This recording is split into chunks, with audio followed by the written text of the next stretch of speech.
My name is Serena Coleman, 30 years old. I never meant for my life to be defined by other people's leftovers.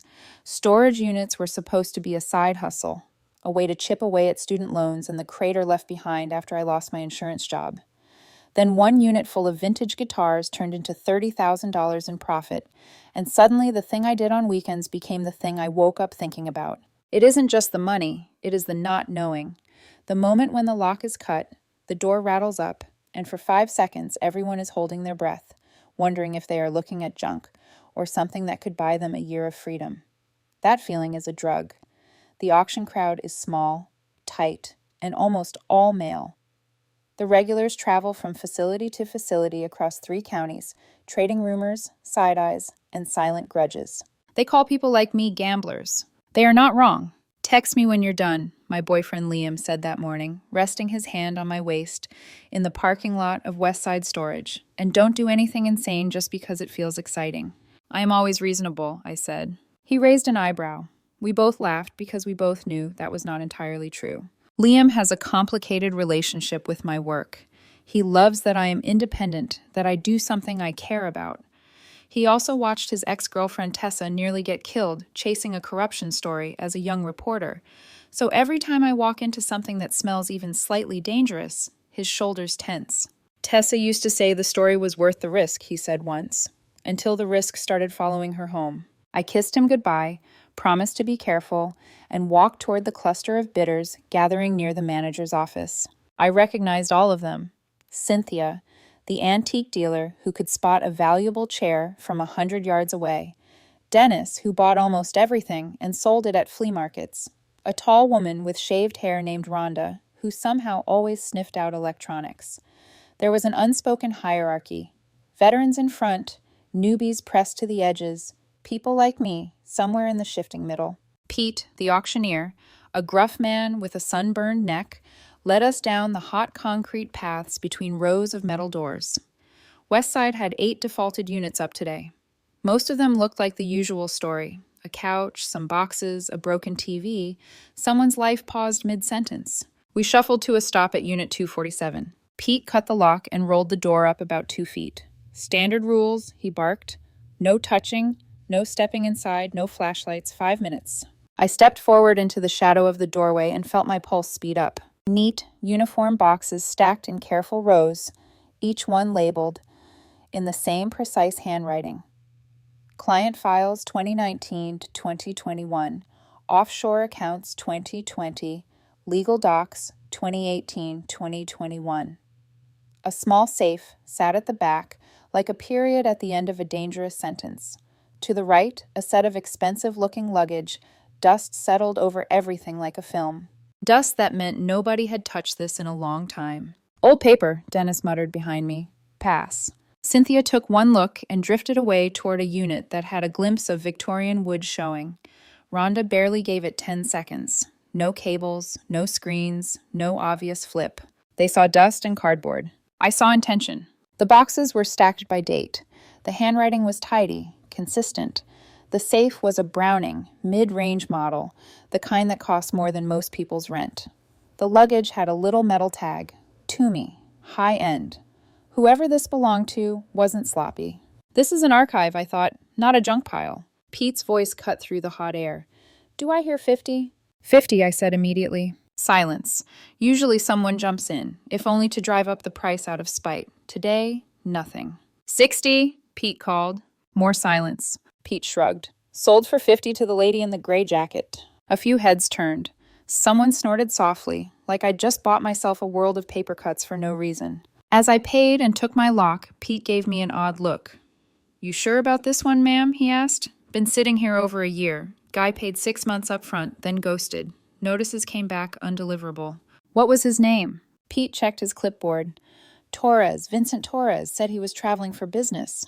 The name lodged itself in my mind like a splinter. 20 minutes later, I had my truck backed up to Unit 247. The air inside smelled like paper and old fabric, not mildew. That was a good sign. The boxes were heavier than they looked, packed to the brim with file folders and binders.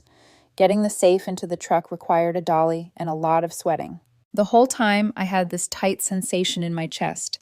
Not fear exactly, more like standing on the edge of something and choosing to step forward anyway. Back at my apartment, I started with the luggage, thinking it was the least threatening. Inside, I found designer clothes with tags still on them, Armani suits, silk ties, Italian leather shoes. Size medium, men's.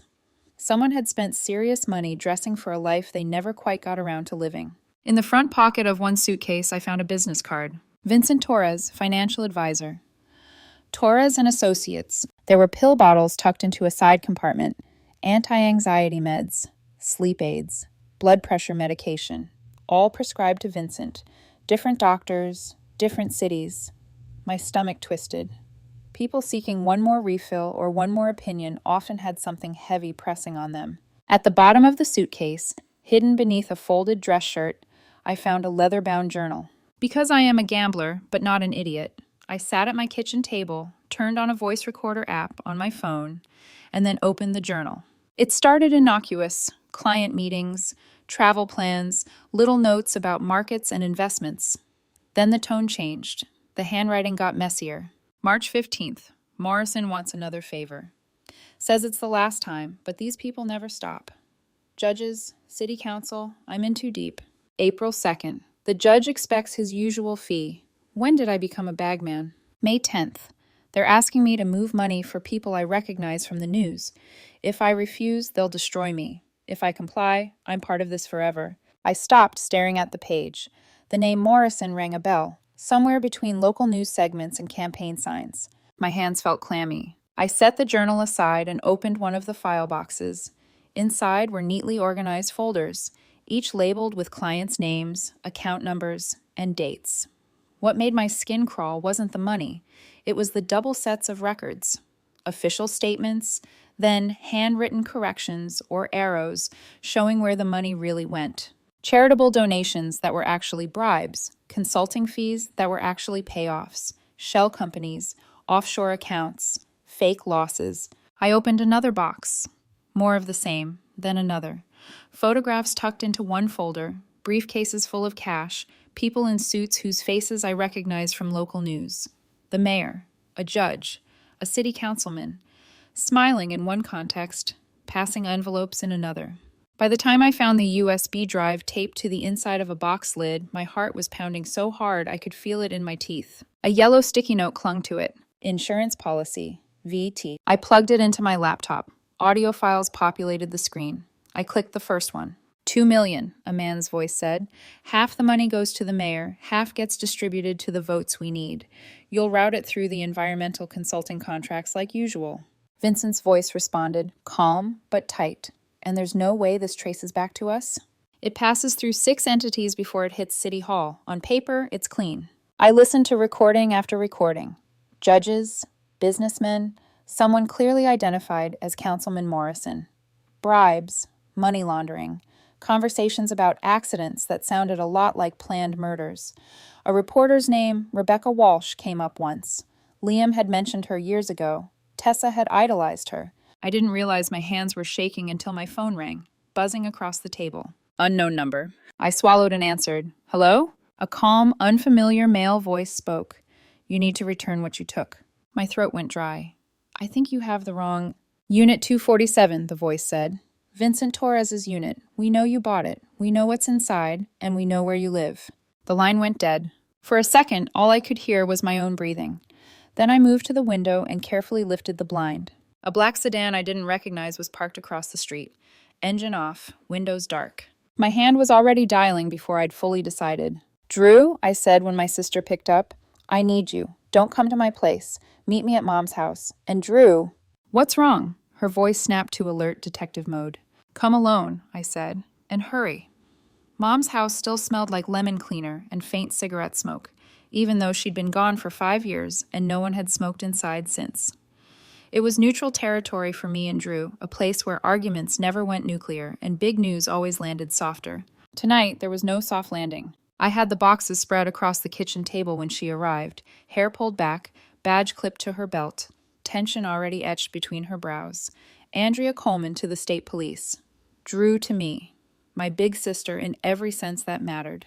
She stopped in the doorway and took everything in. The files, the photos, my face. Serena, she said slowly, Tell me this isn't what I think it is. I bought a storage unit, I started. Her eyes narrowed. You buy storage units every week. It's what you found that has me worried.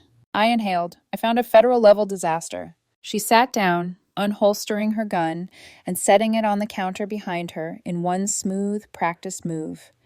Show me. I walked her through it.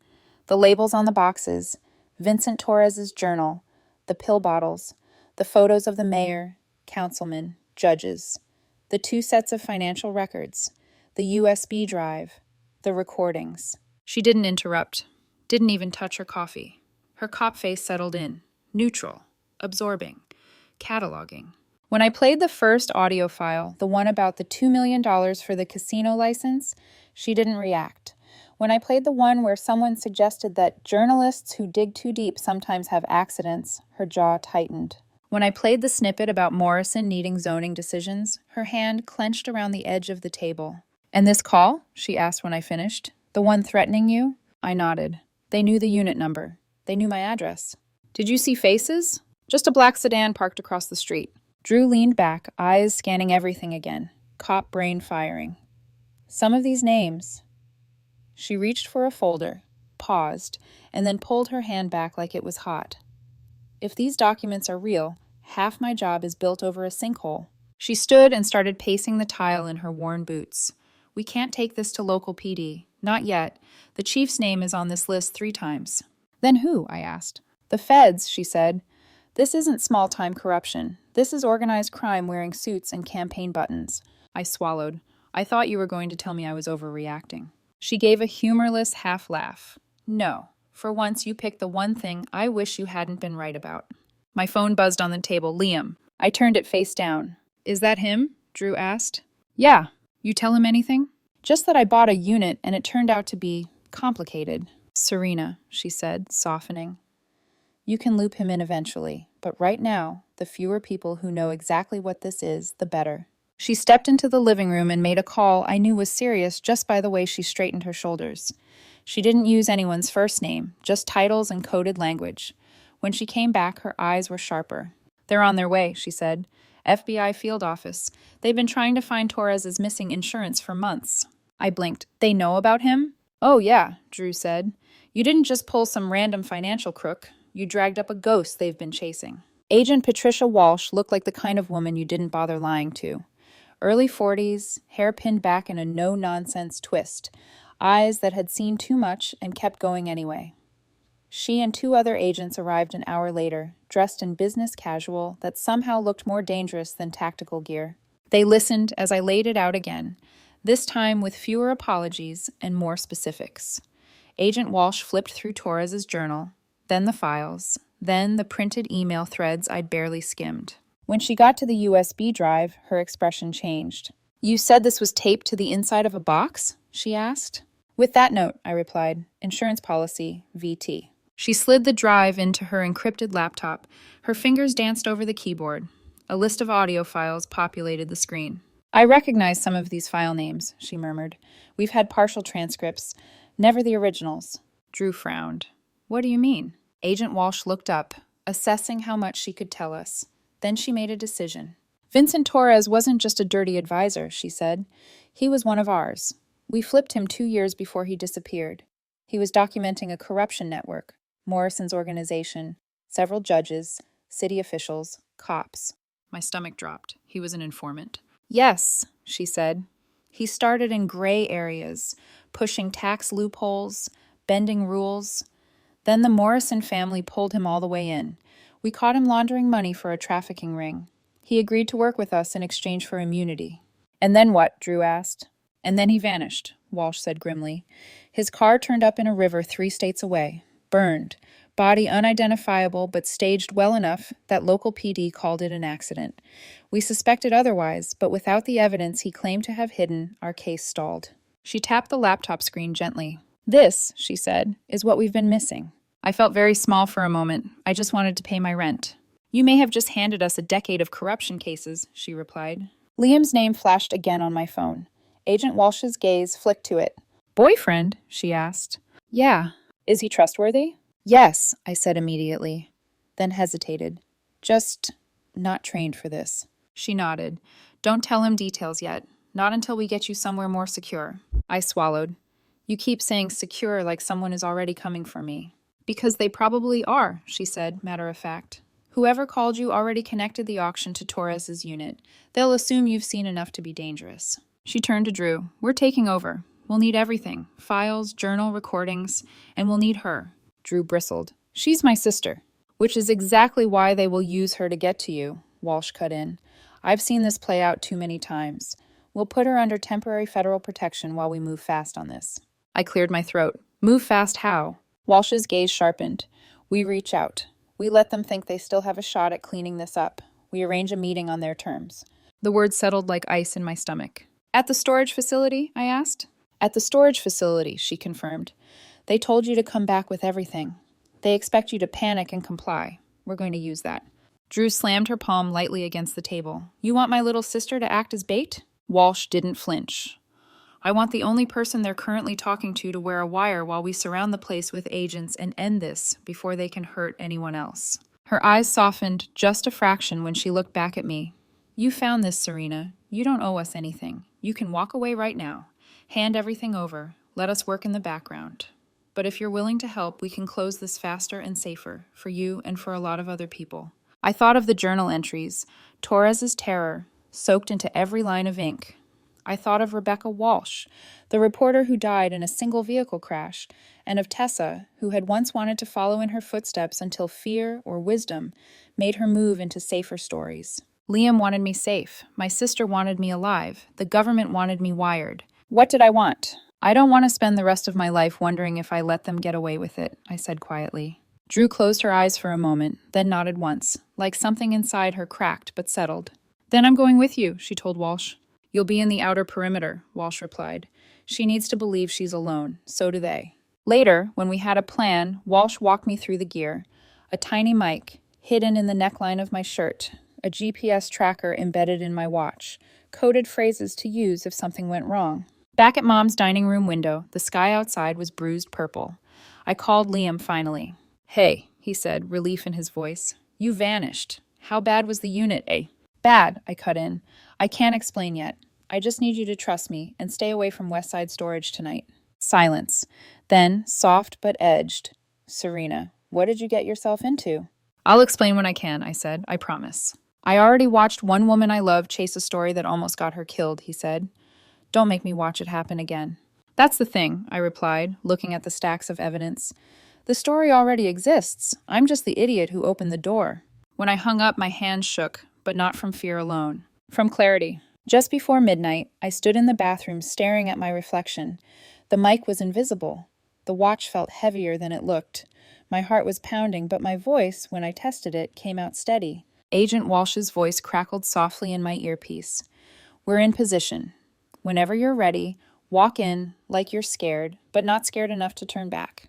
I don't have to fake that part, I muttered. I grabbed the empty duffel bag we'd agreed I'd bring as a prop, stepped out into the night, and drove toward Westside Storage, toward Unit 247, toward the people who thought I was just another desperate woman they could bully into silence. They had no idea I wasn't coming alone. The storage facility looked different at night. In daylight, Westside Storage was sun-bleached metal and cracked pavement, a place where people hid the pieces of their lives they couldn't bear to throw away. But at 11:58 p.m., it felt like a maze designed to swallow sound. As I stepped out of my truck, the air sat heavy, humid, unmoving. A single street lamp flickered at the far end of the row. I kept one hand around the duffel bag strap, the other near my pocket where the tiny emergency beacon sat ready beneath my thumb. Agent Walsh's voice whispered in my ear like a second heartbeat. Serena, remember. Slow breathing. Calm voice. You're doing perfectly. Agents are in place. I didn't feel perfect. I felt like I was walking into a hunter's trap wearing a bite me sign. Metal doors stretched on both sides of me like closed mouths. My boots echoed against the concrete. Too loud, too alone. I knew I'd hit the right row when the stillness changed. A shadow slid out from between two units. Miss Coleman, a man's voice, smooth and warm in the way venom sometimes is.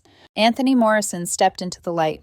I recognized him from photographs. Slick hair, expensive suit, an expression like he owned the world and everyone in it. In person, he radiated a cold confidence that made my skin crawl. 2 men flanked him like wolves, broad, heavy, silent. One had scarred knuckles. The other carried the kind of stillness that comes with knowing exactly how to break someone. "This is disappointing," Morrison said, strolling toward me. "We told you to come alone, yet somehow I sense you're not." I kept my voice steady. "I don't know what you're talking about." He circled me, slow and deliberate. "You took something that doesn't belong to you." "I bought a storage unit," he chuckled. "You bought a coffin full of secrets." Scar-Knuckles stepped forward. "Boss, let's just handle it. She copied everything. I guarantee it." Morrison raised a hand.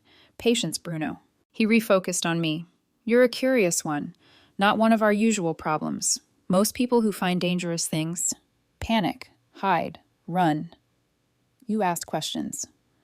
His smile thinned, and you listened.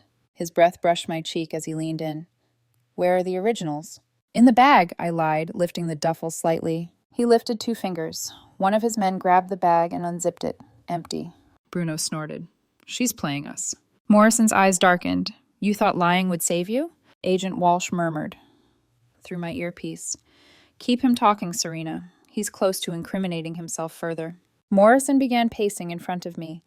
Vincent Torres was a coward. He thought he could blackmail me, that he could keep receipts.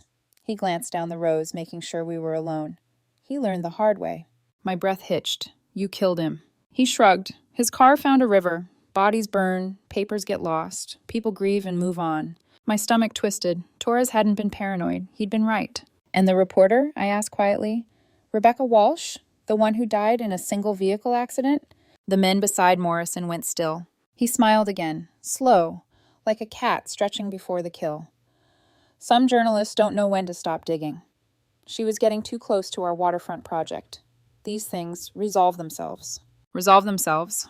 Like lives were inconveniences. Agent Walsh's voice sharpened in my earpiece. "That's enough. Brace yourself." Before I could inhale, a shout split the night. "FBI, drop your weapons!" Light flooded the row, white, blinding. Storage doors flung open.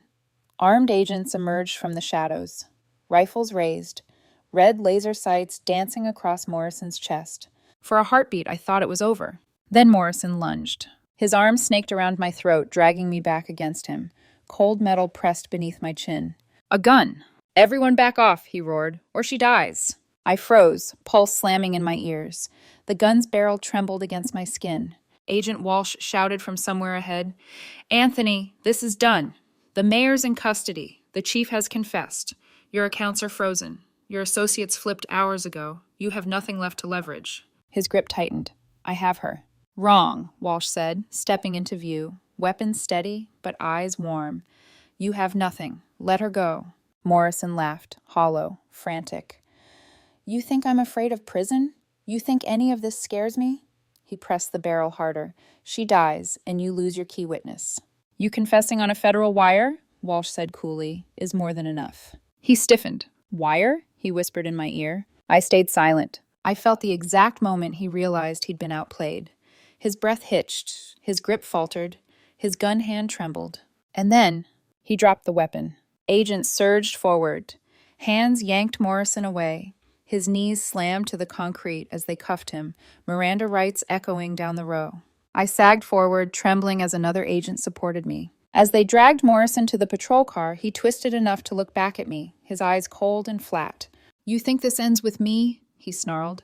"My family has long memories. You'll be looking over your shoulder for the rest of your life." Walsh slammed the door shut before he could finish. The next 6 months were a blur. Testimony, depositions, courtrooms. I became the face of the scandal, whether I wanted to or not. Headlines branded me a hero and a target in equal measure. Tessa Grant, Liam's ex, covered the story for a national news outlet. Her reporting was sharp, ethical, devastating. She interviewed me once, her expression softening only when the cameras were off. "He threatened me too," she admitted quietly. "Rebecca Walsh was my mentor. It was the closest we ever came to friendship." Morrison was convicted on 18 counts: racketeering, conspiracy, money laundering, bribery, homicide, life without parole. But his prophecy held truth. The Morrison family didn't go quietly. 6 weeks after the conviction, someone tried to kill me. Gunshots in a grocery store parking lot. 3 bullets through my windshield before agents dropped the shooter, Anthony's younger brother. I spent that night shaking in a federal safe house while Liam held my hand so tightly his knuckles went white. Afterward, the FBI recommended witness protection. New name, new life, new everything. But every night I saw Torres's journal. The trembling handwriting, the fear, the confession he never lived long enough to speak out loud. "I'm not running," I told Agent Walsh. "Not from them." She studied me for a long moment. "You're braver than he ever was," she said softly. "Just make sure you're not braver than is wise." I didn't disappear. I told my story instead. On news segments, at conferences, in a book. The more public I became, the harder it became for anyone to come after me without drawing a national spotlight. The corruption network unraveled over years. Officials, judges, businessmen. Tessa's reporting helped expose the broader story. Liam never left my side. And somehow, through all of it, I kept going back to storage auctions. Not for treasure. For the truth. Because once you've opened a door that big, the world never looks the same again. By the time a year passed, my life no longer resembled anything I'd imagined the day I paid $50 for Unit 247. Some people rebuild after trauma. Some people run from it. I had accidentally built a career on top of mine. The government called me a whistleblower. Liam called me reckless but brilliant. Tessa called me the luckiest, unlucky woman she'd ever met. Me, I still called myself a storage hunter. The lawsuits, trials, and federal cleanups continued like a second shadow behind me. Every week, another official stepped down. Another indictment hit the news. Another sealed file dropped into the hands of Agent Walsh. I became an unofficial consultant for the FBI's Financial Crimes Unit, a strange job title for a girl who once celebrated finding a working toaster in a dusty locker. They flew me to different cities when evidence surfaced in storage units or abandoned properties, asking me to identify patterns criminals thought they'd buried. Turns out, people hide their worst secrets the same way they hide their furniture, disorganized, mislabeled, but never truly erased. The book I wrote, The $50 Truth, was supposed to be therapeutic. Instead, it became a bestseller, then a documentary, then the thing people whispered about when I walked into a room. Liam hated the attention. He worried it put a target on us. Tessa, in her way, leaned into it. Her articles became the national face of the Torres tapes fallout. Funny how life circles back. The woman who once loved Liam became the woman who now told my story to the world with more grace and fairness than I could have ever hoped. "Don't worry," she teased once during an interview break. "I'm not interested in winning him back." "I'm not worried," I replied. She smirked. "Good, because he's terrified of losing you." And he was. Every time I left town for an assignment, I saw it in the way he hugged me. Tight, like he meant to anchor me to the spot. "Serena," he murmured one night, "you've turned into a target and a weapon at the same time. Just promise me you won't chase stories that chase you back." "I don't chase stories," I whispered into his chest. "They chase me." Drew and I rebuilt our relationship too, though it changed. Once I was the impulsive one, and she the voice of reason. Now, sometimes I saw her looking at me like she didn't quite recognize the sister who walked into a sting operation wired and calm. "I didn't realize," she said once, "that bravery is just fear with a direction." Mom would have loved that line. Life settled, not into normalcy, but into something functional. Then, 2 years after the night, Morrison held a gun to my throat. I received a call from a storage facility manager in Nevada. His voice was nervous. Ms. Coleman? I think we have something you should see." "What kind of something?" I asked. "The tenant was a federal judge," he whispered. "He died last month. Family cleaned his house, but his storage unit, it's untouched. Lots of file boxes, a safe or two, some sealed envelopes marked private. I remember your name from the Torres scandal, so there it was again, the familiar thrum in my blood, a door I hadn't opened yet. I booked the flight within an hour. Liam paced while I packed. "Can you at least tell me what you expect to find in Nevada?" "No," I said honestly. "That's the point." He exhaled hard. "You know, most people who survive a crime family don't go looking for more danger." "I'm not most people." He pulled me close, forehead to forehead. "I know. That's why I'm scared every time you chase another ghost." I kissed him, soft, slow, grateful. "I'll come back." "You better." The morning before my flight, I walked into a storage auction here at home. Habit, comfort, maybe superstition. The same faces nodded at me, with a mix of respect and caution. Serena Coleman, the woman who turned a storage unit into a federal takedown.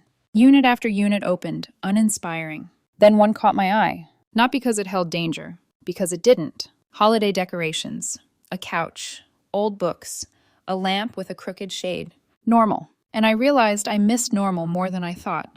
But I wasn't built for it. Agent Walsh texted while I was bidding on a box of vinyl records. Keep your guard up in Nevada.